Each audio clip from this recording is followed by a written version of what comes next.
आप इतने अहंकारी घमंडी हो जाते हो कि आप लोगों की टिकट कटवा के और लोगों को मैसेज देना काम करते हो। कोई भ्रष्टाचार का हम पे आरोप लगा नहीं, कभी किसी के बारे में दो शब्द उल्टे कहे नहीं। कारण काको है तो ग्राउंड में बैठे कौन जब आया लड़नो पड़सी और लड़न लाया। यहाँ से पकड़ लिया है लोगों को सिस्टम को, तो लोग तो इसके बारे में विरोध करेंगे। जब बाहर आते हैं मैले हो जाते हैं, जो अंदर घुसते हैं सब साफ हो जाते हैं। मेरे प्रत्याशी ने कह दिया कि हम संविधान बदल देंगे।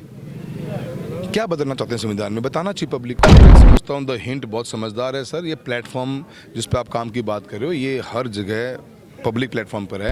वाक्य को बोझ हल्को करना पाना।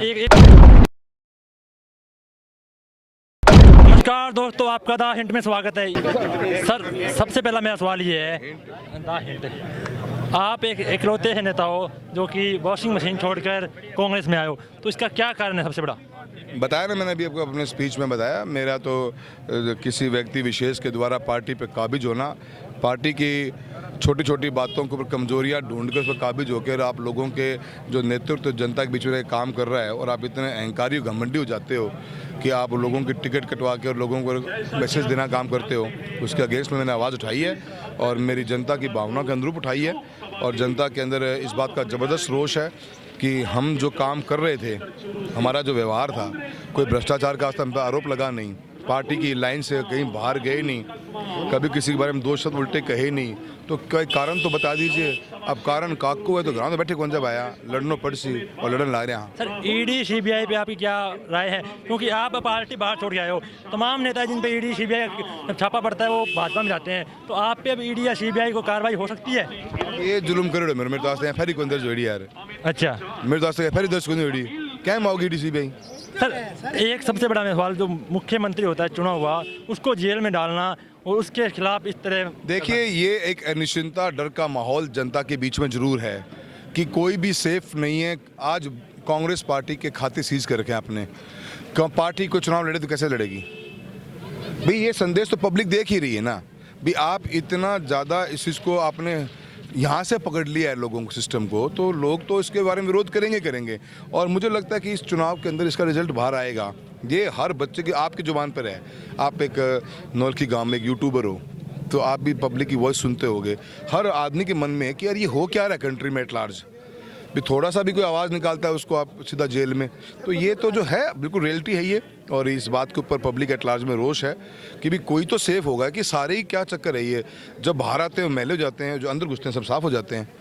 सर 400 पार की गारंटी है, उसमें कितनी सच्चाई है? क्योंकि मोदी जी गारंटियाँ बहुत दे रहे हैं। देखो जी, मैं तो 400 पार जैसी चीज़ों को मानता नहीं। मैं तो इतना मानता हूँ कि चूरू में 4 लाख पार पक्की है, एक नंबर तो ये। और 400 पार ने डरा दिया सिस्टम को। आज आप एससी के पास जाओ, अब ओबीसी के पास जाओ, अब ईडब्ल्यूएस के पास जाओ, पूछो उनसे क्या है 400 पार। घबराहट है उनके मन में। पता नहीं कोई एक एमपी ने प्रत्याशी ने कह दिया कि हम संविधान बदल देंगे। क्या बदलना चाहते हैं संविधान में, बताना चाहिए पब्लिक को। घोषणा पत्र में लिखो, मालूम पड़े। ये तो चुनाव है भी। हमारा घोषणा पत्र हमारा प्रॉमिस होता है कि हम अगर सत्ता में आए तो हम ये काम करने वाले हैं। अगर उसके बियॉन्ड हम जाते हैं तो धोखा है, नहीं है क्या?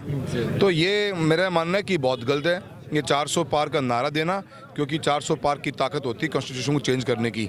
और उसके बाद में लोकल एमपीज प्रत्याशियों का बोलना, दोनों चीज़ें कहीं ना कहीं समाज में अनिश्चितता और डर का माहौल पैदा करती हैं। सर आप 10 साल यहाँ से सांसद रहे हो, तो आपने ऐसे कौन से जो काम हैं जो आपने कराए हैं जनता के लिए, और जनता जिस पे आपको समर्थन दे रही है? मैं समझता हूँ द हिंट बहुत समझदार है सर। ये प्लेटफॉर्म जिस पे आप काम की बात कर रहे हो, ये हर जगह पब्लिक प्लेटफॉर्म पर है।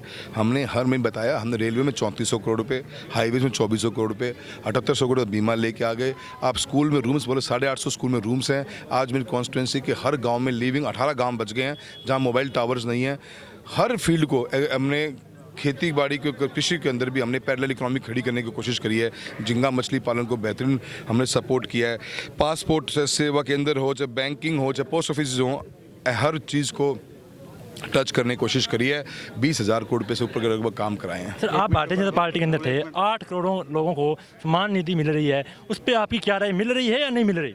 देखिए वो एक गवर्नमेंट की स्कीम है और गवर्नमेंट का 70% के लगभग चंक जो है एग्रीकल्चर मिनिस्ट्री का, वो इस योजना में जाता है।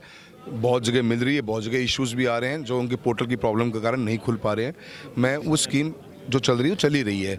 मुद्दा वो चीज़ का नहीं है। मुद्दा आज हम चुनाव में किस लिए खड़े हैं, वो मुद्दा इंपॉर्टेंट है और मुद्दा इसलिए खड़े हैं काके को बहुत हल्को करना है पाना। ये अभी हमारे साथ बातचीत की जो कि चूरू लोकसभा से 2 बार भारतीय जनता पार्टी के सांसद रह चुके हैं और अभी इंडिया गठबंधन के अंदर आए हैं, क्योंकि भारतीय जनता पार्टी को छोड़कर इंडिया गठबंधन में आना एक बहुत बड़ी बात है, क्योंकि कोई ऐसा नेता नहीं है जो कि इंडिया गठबंधन में आ रहा है। इंडिया गठबंधन के जो विपक्ष के नेता हैं वो भारतीय जनता पार्टी में जा रहे हैं ईडी सीबीआई के डर से।